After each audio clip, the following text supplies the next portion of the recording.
just welcome everyone, and I'd like to the theme of today obviously is partnerships and the relationship and working between Goulburn-Murray Water and the CMA. So before we kick off today, we just need to do an acknowledgement of country. So we would respectively acknowledge Aboriginal and Torres Strait Islander peoples as the traditional owners and custodians of the land and the water on which all Australians rely. We would like to pay our respects to their elders, past, present and future, as traditional owners and the custodians of the land and the water on which we rely and operate. So just as by way of introduction, my name is Stuart Neal and I'm the Manager of Project Delivery in Goulburn-Murray Water. Been in the water industry now for about 20 plus years, working in largely in irrigation and more recently in major projects. So looking forward to today and being able to explore some of the relationship and projects that we do have with our agency partners in the region in our CMAs. So I would really like to welcome our panel members today. So firstly, Warren Jose. So Warren, thank you for joining us today. So Warren is our General Manager, Infrastructure Delivery Services at Goulburn-Murray Water. Our second panel member today is Carl Walters. So welcome, Carl. And Carl is from the Goulburn-Broken Catchment Management Authority. So, and lastly, but not least, obviously Tim Shanahan. So he's the Executive Manager for Major Projects at the North Central CMA. So great to have you all along for our session today, and look forward to some enlightening discussion, hopefully, guys. So a few quick bios that we just needed to cover off on. So the first one is Warren. So Warren started with Goulburn-Murray Water in August 2019. Warren is responsible for leading our Infrastructure Delivery Services division, which provides design, construction and maintenance services to the water delivery and water storages divisions of Goulburn-Murray Water, so our irrigation and our dams businesses, plus external agencies such as the MDBA and our regional CMAs. So he brings over 25 years of experience to the Australian and international engineering experience in design, development and delivery of complex irrigation and infrastructure projects, covering mining, civil, water and irrigation sectors. So prior to joining Goulburn-Murray Water, Warren led Murray Irrigation's $250 million infrastructure modernisation program, which was successfully completed and finalised only just recently. So welcome, Warren, today. Thanks, Stuart. No worries. And so Carl Walters, so Carl has been involved in the water industry and natural resource management industries in Northern Victoria for almost 40 years. So that's a fair feat. So I didn't realise it was that long, Carl, but great job. Frightening, isn't it, Stuart? It is, isn't it? And currently manages the Sustainable Irrigation Program for the Goulburn-Broken Catchment Management Authority. This position followed on from a role in managing the River Health Implementation Program for the CMA. So he brings a broad and a balanced view to the irrigation field, which is fantastic.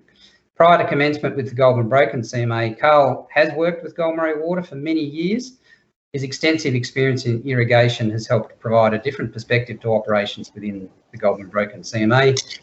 He has a key focus on real partnerships, putting research and new knowledge into practice on ground, and obviously continued promotion of improved irrigation practices. So thanks for joining us today, Carl. Tim Shanahan. So Tim's responsible for the development and the delivery of programs and projects that deliver on the North Central CMA's Environmental Assets and Assets Program, Environmental Water and Sustainable Agricultural Outcomes. Tim is Kahuna born and bred. He has more than 20 years of professional experience in a wide range of natural resource management areas throughout North Victoria and has a strong connection to the region and the local communities. So welcome, Tim, today. So thanks for giving up your time for Webinar Wednesday, and look forward to sharing some of your insights into where we are.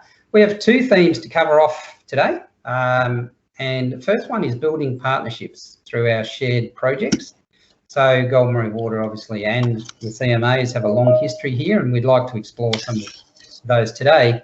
And the second theme is supporting regional development and investing in the future prosperity of the region. So what I might do is probably enough of me for now. What I'd like to do is kick in with some thinking around asking our panel members some questions.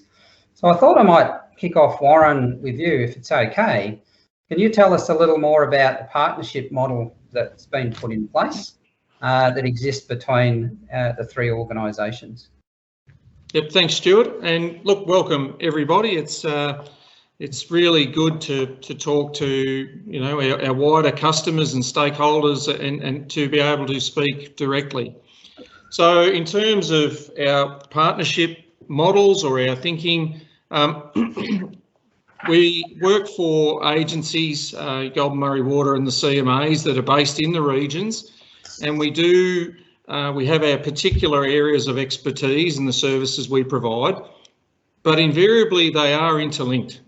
So our approach over the years, and it's been solidified in the last couple of years, is to really enhance our partnership arrangements so that each entity delivers with its strengths and that we work together with our partners to leverage our partners' strengths as well. So for instance, when we're delivering fishways, which we'll talk about today, we're very good at design and construction of infrastructure, whereas the CMAs are really good and very strong on environmental, ecological outcomes, etc. So by working together, we believe we can really achieve much stronger, say, outcomes in that area.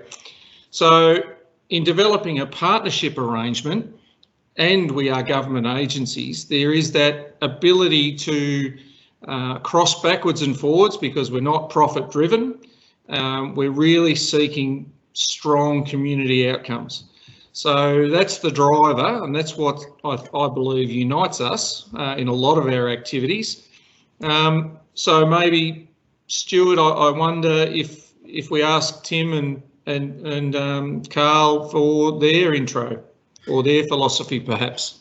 Yeah, look, absolutely. So I was thinking, Carl, you've had a lot of experience working with Goulburn-Murray Water and for Goulburn-Murray Water, and certainly in the areas of the drainage program over many years. Your thoughts on, partnerships, the importance of that partnership between Goulburn-Murray Water and the CMAs. Yeah, okay. And I was wondering whether you're going to throw to Tim first, but anyway. He's next. Thanks for the opportunity to have a chat today. It's always interesting, and we've got nearly 60 on the line, which is pretty good. So from our perspective, partnerships, we've been working in partnership with the Goulburn-Murray Water in particular and North Central CMA for 30 odd years, really. What we've recognised is we're a relatively small organisation, and we've got a large area to cover, so we're responsible for a whole number of things, and we can't do that ourselves, and we need to do it together. And I think recognising early on that we need to work with organisations like Goulburn-Murray Water who've got lots of expertise, as Warren just described, and lots of knowledge, which is really important. And they also have a footprint right across the area. So we've got that joint operational opportunity, and we've had partnerships from the drainage program. We've had partnership from the salinity management program. We've had partnerships around farm modernisation. We even in our area had Goulburn-Murray Water's formal role in approving whole farm plans and to ensure we get that joint outcome out of that whole farm planning process, as an example. And now we're moving on to knowledge and information and data sharing and how we support the region with all that information. So yeah, I think from my perspective, the philosophy is about who's best to do, not competing, and supporting one another's organisations to make sure we cross-represent, if you like, and represent the region rather than our own organisation directly. And that joint effort's really important from my perspective. Yeah, absolutely. I agree, Carl. That the Northern Victoria benefits from a collaborative approach, and partnerships, I think, are a key to that. Tim, you know, certainly in terms of the North Central CMA, there's been a lot of activity recently, and we've introduced a new agreement again, which is fantastic, just recently. Did you want to just sort of explore that from the CMA's perspective? Yeah, I think adding on to the things that Warren and Carl have been mentioning as well, like essentially we're all trying to achieve a similar outcome. So we're trying to maximise the best use of water and the infrastructure and regional outcomes across our region. And I think to utilise the best of the skills that we've each got.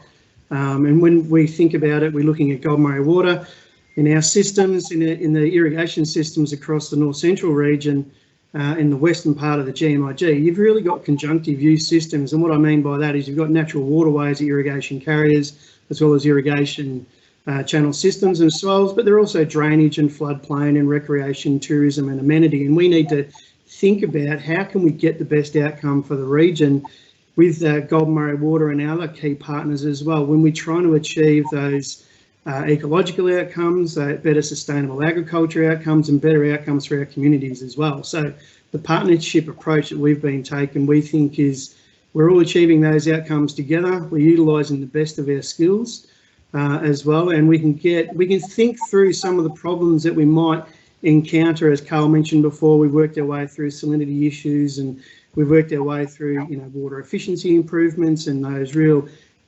benefits and how we optimise those regional productivity gains. The partnership approach is the best way we can achieve that together.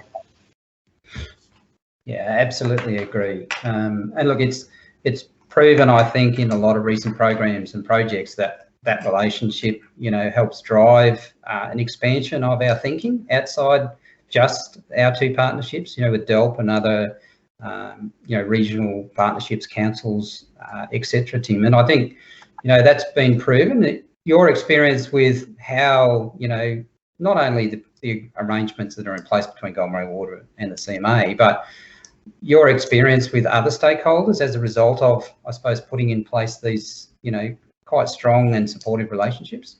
Yes, obviously Goulburn-Murray Water as the water manager, and because we need to think about the infrastructure is in the irrigation system and how that's then operated thereafter. But there's also the land managers too, Stuart. So our traditional owners, working in with those people, working in with our local irrigation communities. But then we've got our land managers in DELP or Parks Victoria. We've also got a significant amount of the water resources that the systems that we use in our systems, so cow swamps and the Kerrang lakes and those kind of areas, they're also got a high level of management by local government as well. So that partnership approach, we've all got responsibilities, we've all got things we need to achieve. So working in together, we get those best outcomes together. Yeah, no, absolutely. You know, building partnerships. Can I just add a little bit to that?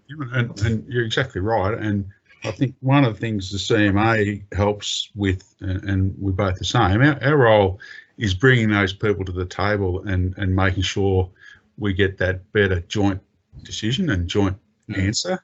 So parks and local governments and all those ones that Tim's listed, our job as an integrator of that and getting them together is really important, and we shouldn't underestimate the importance of that, because it leads to a better outcome, because there's no surprises and there's no one comes to the table. Well, not often, but sometimes they do. But trying to get people to the table early rather than late is something that we collectively try and do, I would think. Yeah, I think Carl and I have experienced that you can turn the wheel to the left in one instance, but there's probably 10 other areas that then turn to the right. So we have to be able to get that to fit together somehow so that you get that, you know, wider benefit at the end of the day. That's right, guys. And what I'd add to that is the complexity of waterway or environmental or CMA or environment works really needs that buy-in from all stakeholders, and it's a role I believe the CMA perform really well, both CMAs, in really bringing those stakeholder groups along, and which we assist, but I think it's the CMAs do quite a good job with that on the works we do jointly. It's you know, that's certainly been my experience, you know, from the work that we've done.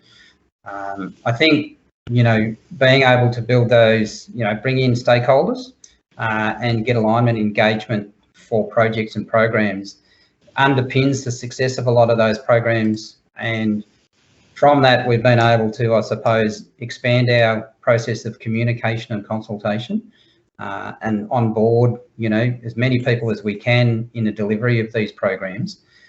Carl, from your experience, the importance of stakeholder management as part of this, certainly through drainage programs has been, integral with the success. And I think the partnership approach has enabled almost a dual prong approach to a lot of that, with not only upfront, consultation and communication, but on groundworks as well.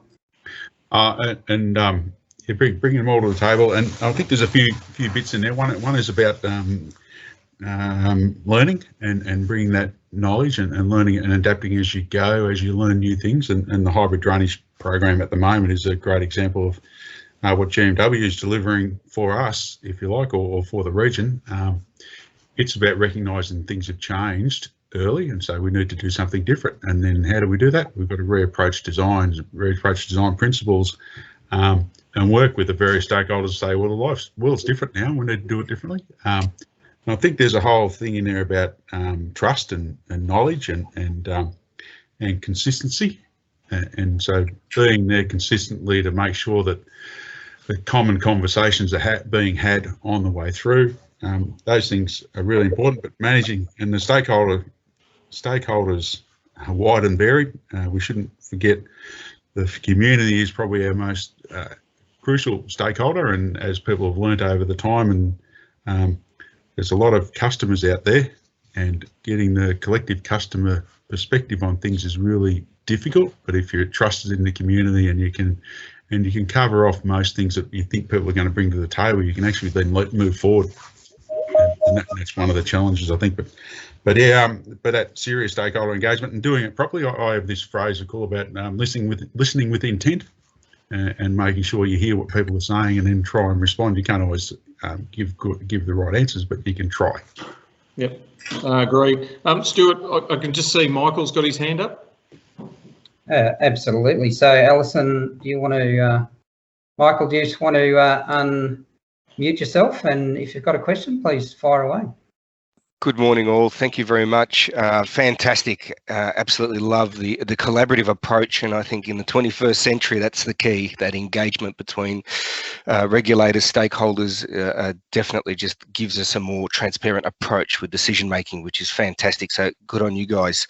Just the general question that I have is, I represent now a small ski club. As we know, there's plenty of them around the lake. Us two now, as a collective, we have, come to that change where we now have particular skill sets within the club that are now forming part of the committees. So we now also have that view on, well, our risk approach to how we manage our facility is key. So that collaboration, what we tend to find that the struggle to be is, who do we collaborate as our stakeholder group within Goulburn-Murray Water? So for me particularly, obviously there's been years and years of knowledge transfer between Goulburn-Murray Water and the ski club that I'm part of, but now trying to establish communications, who are the correct people that we need to talk to, so that we, first of all, understand exactly what are the expectations of Goulburn-Murray Water, so that we can now adhere to those requirements. So just something to note there, that if we could build a little bit of that engagement there, I think that would help smaller stakeholders like my group, just to open up those communications. Yeah, no, thanks for the question. Look, really important, because I think understanding the needs and the requirements of our customers and our stakeholders are now much broader, in terms of not only are they irrigators, but they're reckon land users right across our region. So if we can provide you with a contact, certainly for you to have those conversations throughout our operations businesses. So Alison, we might just take that item on notice and provide a contact back, which would be great. No worries. I was actually going to put in the chat function, Michael. I'm happy to be the front door for you into GMW. We're the comms, engagement and media team. So I'll just pop our email address in the chat function for you, and look forward to hearing from you soon. Fantastic, much appreciated. No worries. Before we move on, Stu, we've got a question here from Clifford Smith. Not sure if you'd like to read it out, Clifford, or if you're happy for me to. Yeah, if you'd like to, that'd be great. Thank you. So Clifford is asking, I've been a houseboat owner for over 35 years. I believe that the blue-green algae problem has dramatically increased both in frequency and size ever since the practice of regular so-called environmental water releases have increased. Decades ago, these releases were rare and the river and its environments were stable. Yeah, look, it's probably, in terms of, Warren, did you want to just respond to that, or do we need to take it on notice? Oh, perhaps take it on notice, I think, unless Tim and Carl can maybe discuss more broadly blue-green algae. It's not a topic I'm an expert in, but what I would say is over the journey, inflows into catchments, etc., have decreased. Maybe that's contributing. But guys, yeah, look, happy to take it on notice, or Carl and Tim, if you've got anything you may wish to offer. May I say a bit more? Sure. Absolutely, yeah. One of the things that I believe that the increases in algae blooms may be due to the fact that the water level has been going up and down due to these releases. And there's been, obviously, when the water's down, there's vegetation grows on the banks. You have animal dung on larger areas as they come down to the water area to drink. And of course, there's the potential problem of fertiliser release from farms. Does Goulburn-Murray Water intend to do any serious scientific evaluation of the reason for these algae blooms? Some years ago, it was believed that the houseboat releases caused them, or was a serious problem with it. Yet there's been very big blooms when there was virtually no houseboat activity on the lake. I would love to have maybe some sort of scientific research into what sort of detergents we can use on the boats, and get really solid recommendations for that. And even perhaps if they develop your own detergent for it. We care about the lake. There's no two ways about that. They tried putting the water treatment plants on houseboats. They didn't work. They stunk. Goulburn-Murray Water wouldn't recommend a brand to use, and I think that's for obvious reasons, because they could be probably suffer some sort of legal problems if they failed, etc.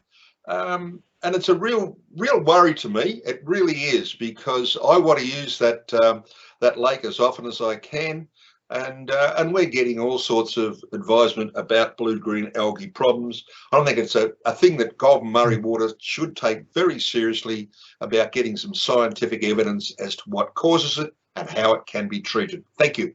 Yeah, no worries. Thank you, Clifford.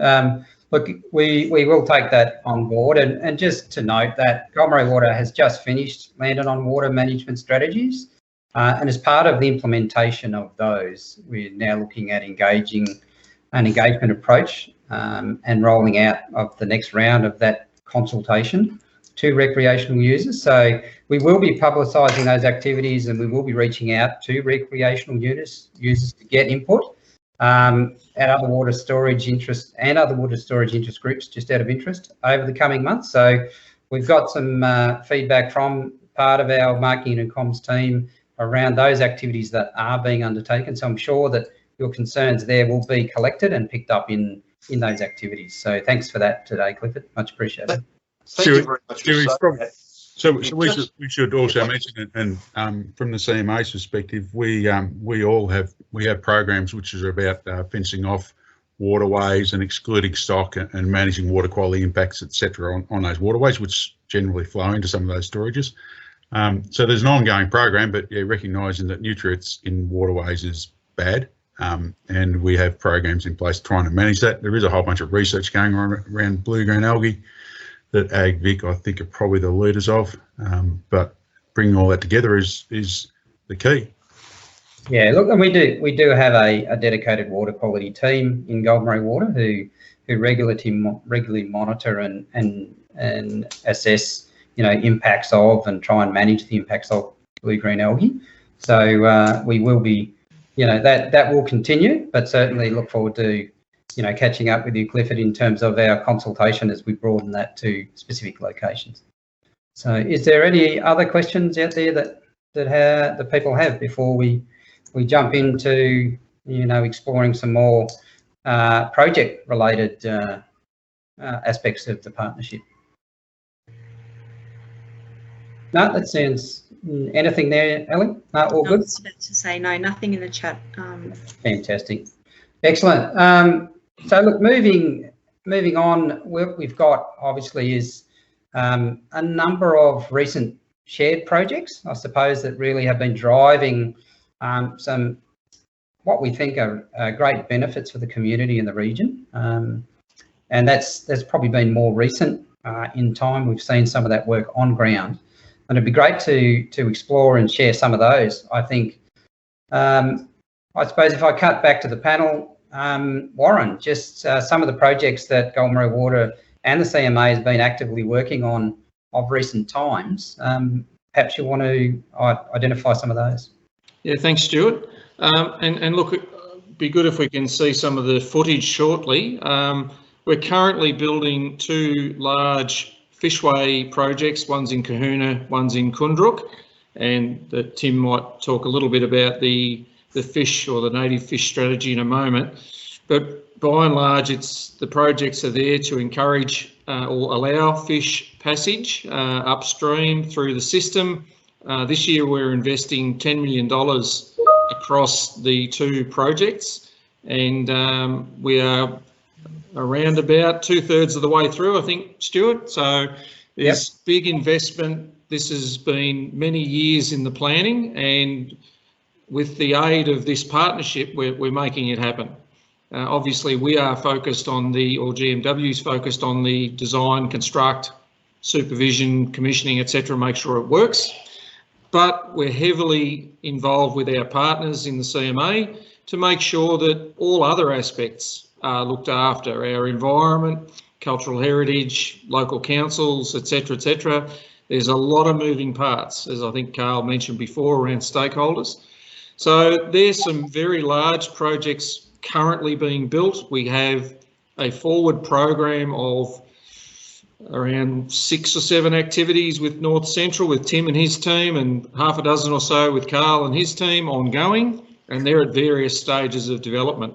So there's quite a workbook, I guess you could say, or a list of projects that we're working through with each partner here for mutual benefit.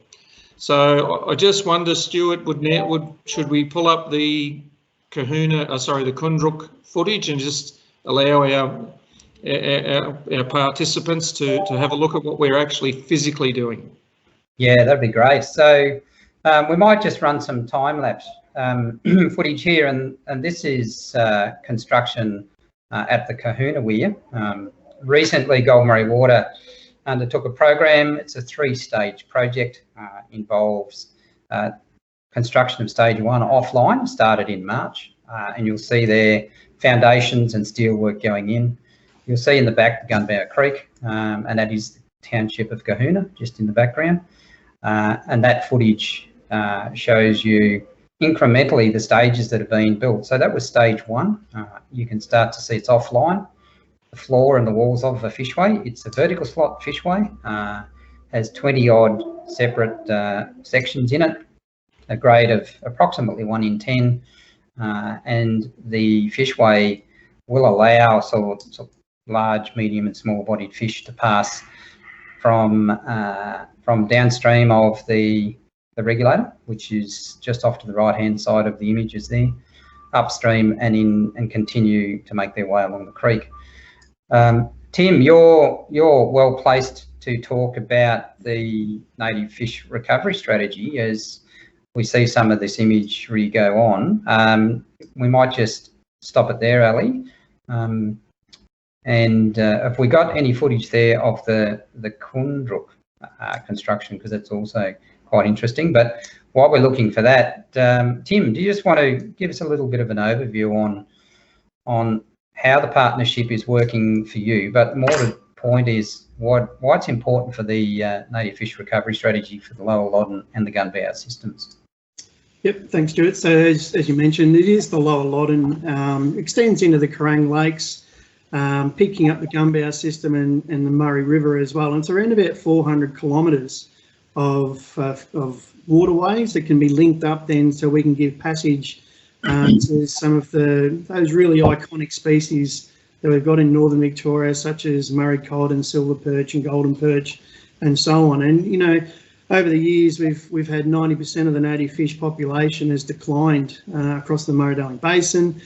So that the real sort of loss that we've had of native fish, and as a community, we've got a real connection to native fish, and particularly Murray cod, and the work that we're doing here. We're really looking to establish a world-class Murray cod fishery and an area for us to be able to enjoy.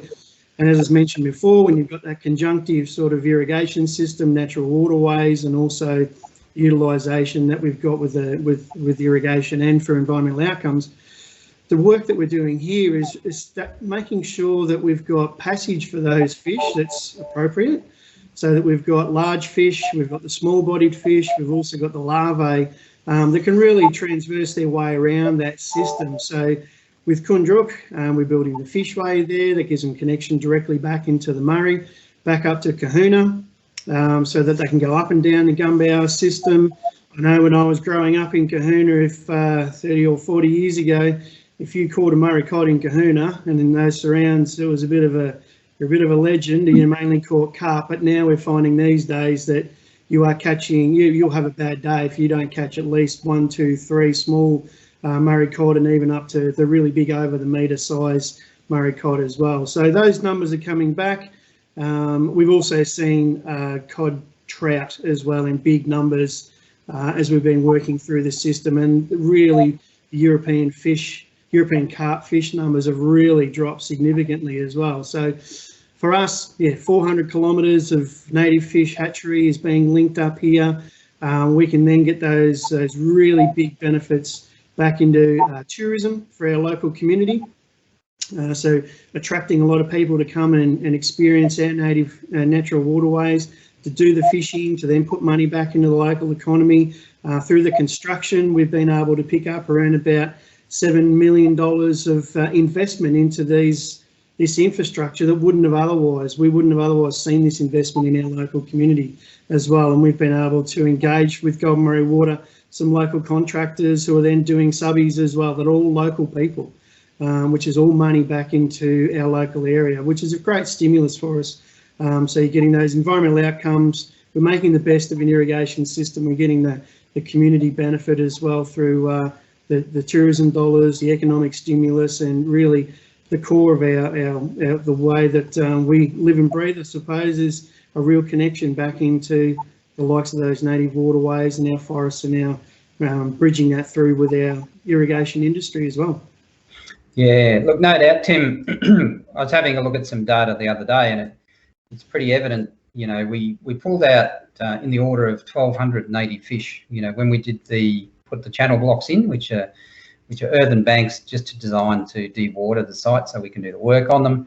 You know, at Kundruk we pulled out, you know, in excess of sort of 1,500, you know, fish out of that space, showing just the amount of activity in terms of fish numbers and breeding that occur, and the blockage that this is causing, because they're obviously getting to this point. And at Kahuna, I think we had in excess of 1,200. And what's really interesting now, I think the trend towards looking at, you know, not only our iconic fish species like, you know, Murray cod and trout cod, but also sort of your medium-bodied fish like Australian smelt, Tim, appear to be a big focus now. And this has driven a big change in the design of our fishways. Yeah, we do need to take into account, as I said, Stuart, those large-bodied and small-bodied fish. That is really important to get that all of the levels of we need through, as I mentioned before. So we've got the small eggs and the hatchlings through the small bodied fish, large bodied fish, and that ecosystem is functioning properly when you've got all of those different species that you mentioned before, but also the different sizes of fish working through the system. Absolutely. Interesting to note that, a lot of our vertical slot fishways these days have changed, and the design of those is changing to reflect this refocus on, a range of fish species being able to pass through our fishways. I think it's really important to acknowledge, the significant, economic benefit, Warren, we get from these sorts of projects. And I just thought you might just quickly sort of expand on, how we've gone about engaging, the community, in particular the contractors up that way in when we set up these projects, in particular Kahuna and Kundra. Yeah, thanks, Stuart. I guess part of our tendering and procurement of contractors for these types of jobs, we're looking for obviously suitably qualified contractors, but equally looking for local participation, which means how do they engage or even employ local subcontractors or get them involved in these jobs. Now, in this instance with Kahuna and Kundra, we've packaged the works together. We've actually successfully employed or engaged a firm from Bendigo to do the works, so not a Melbourne-based firm. And they've, as guys alluded to earlier, they've engaged local providers, local subbies, and they've become heavily involved in the community. We've got people staying or renting nearby. We've got, the work site staff accessing local supermarkets, bakeries, you name it. They're involved at the Bowls Club in Kahuna, and I dare say they're accessing, hotel meals, etc., etc. So there's a big investment locally for these types of activities, and part of the way I see delivery of these projects is with local regionally based providers who understand the community. So if I bring a big, say, tier 2 or tier 1 contractor from Melbourne, they'll come in, they'll do the work and then leave. They may not necessarily, I'm not trying to, categorise all contractors like this, but with local firms, they understand the way local communities work, and then they look to fit in. Equally, by engaging local contractors or subcontractors, it's actually more cost effective as well. I mean, they live there. They're not travelling anywhere. They're not staying overnight. They live in that community. So we've been working really hard to try and get that right mix. And GMW overall, we're doing that in a lot of other spaces too, where we're really seeking out strong regional contractor or supplier entities. So I suppose, Stuart, that's the upshot there, and we've got large projects to come next year and potentially the year after, and that's the type of model we're looking to replicate. Look, there's no doubt here that in terms of supporting, regional development, investing into the sort of future prosperity, we hope that these programs and projects will really benefit not just the environment, but also, as Tim's alluded to, there's a large recreational, industry that lives off the back of, in particular, the fishing community. Tim, I think it's interesting just to think forward, as we close out today, and it's 11:45, so we're 45 minutes into it. I want to give sort of 10 minutes at the end for questions. I think, I'd be interested to hear, perhaps, Carl, from you, some of the changes that you've seen in sort of, water systems and delivery and changes in the landscape around a lot of these types of projects over the last 10 to 20 years, but also what you see going forward. What's your vision for the future? Sorry, now you frightened me. So I think there's a whole bunch of things changing that we well know, and I think one of the projects that I was going to mention, which isn't necessarily a physical one, but I think it's been quite important, is this land and water use mapping that's being done across the GMID. we started redoing that with Goulburn-Murray Water and North Central and AgVic and others to look at trying to document what's changed from an agriculture, industry and water use perspective, and then what that's led to is better understanding of what's moving around and what the moving pieces are. So we've all seen a change of feed base, and most people have been in the area for a while will have observed the change from perennial pasture wall to wall in a lot of areas to a more Tim, I think you coined the third approach from farmers, where they've got a third they sort of keep green, and the third they grow irrigated crop on, and the third they use as an out paddock that gets watered sometimes. And that shift has been significant, and it's probably shifted a bit further than what we would have expected a few years ago. But the whole water market and the value of water has changed a lot, and there's more demands for less water. And I think that's the key message: is there's less water at the moment available from a number of reasons, but there's also and some of that's climate change, but some of that's also water markets and increased demand from elsewhere. So what's changing? The whole system is changing in the irrigated landscape in particular. Goulburn-Murray Water's system has changed and modernised and been upgraded by the Connections project, and there's still a bit more to go. And we've been, through our collective programs, been supporting farmers to try and respond to that modernised change and benefit from it. So, yeah, I think there's a whole bunch of things that have changed. I think the important thing from our perspective is understanding what the trends are and getting things in place before they shift further, and helping collectively GMW understand what the delivery patterns are for the irrigation industry.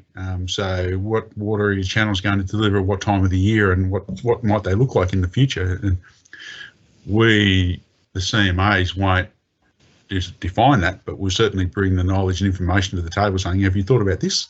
And I know that GMW are thinking about it, but we keep collectively asking the question based on information. And I think that's really important. But going back to the other part, I suppose, one of the things, and it's reflecting where we are now with the hybrid drainage program. The hybrid drainage program is basically morphed from digging holes in the ground and building drains, which were very costly for 25 odd years, to the last 4 or 5 years restoring natural flow paths and removing man-made obstructions so that when it rains, water flows where it should go naturally, and trying to build that into the system, which is much cheaper, but also much less impact. And you still get the benefit on impact on the environment, but you still get the benefit from the farmers and the region from improved flow, and therefore they don't have waterlogging issues in paddocks. We don't have the salinity issues managed a bit better. So there's a whole bunch of things in there. But I think really the changing footprint is driving a whole lot of things. There's new crops coming, getting those on board and understanding what the opportunities are. Because Goulburn-Murray Water's got like a world-class delivery system. How do we make the most of it going forward? Yeah, no, and I think that's absolutely key to the partnership at the moment, because we need to make sure we're sustainable, and that can only be done through integration of the environment and irrigation as a whole.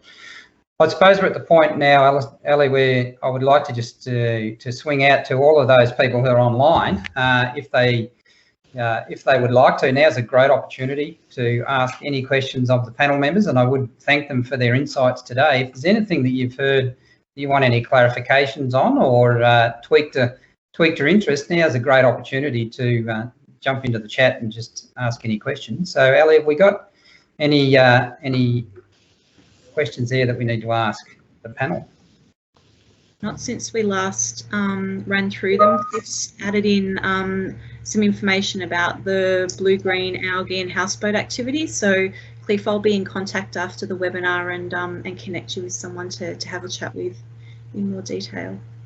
So Stuart, can I just jump in with one while someone's thinking of something to ask? And I think about the operation of the system, and I know, and so from our perspective, it's about environmental water and managing environmental water and delivering it. And so we have environmental watering plans that we work on developing.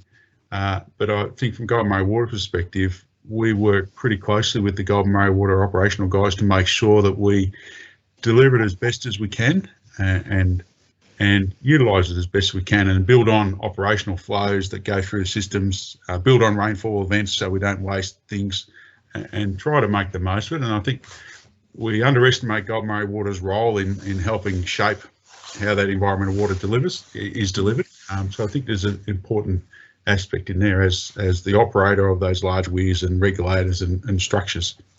So I just probably want to call out the fact that we actually do work with GMW guys to make the most of it, I suppose. Absolutely, yeah.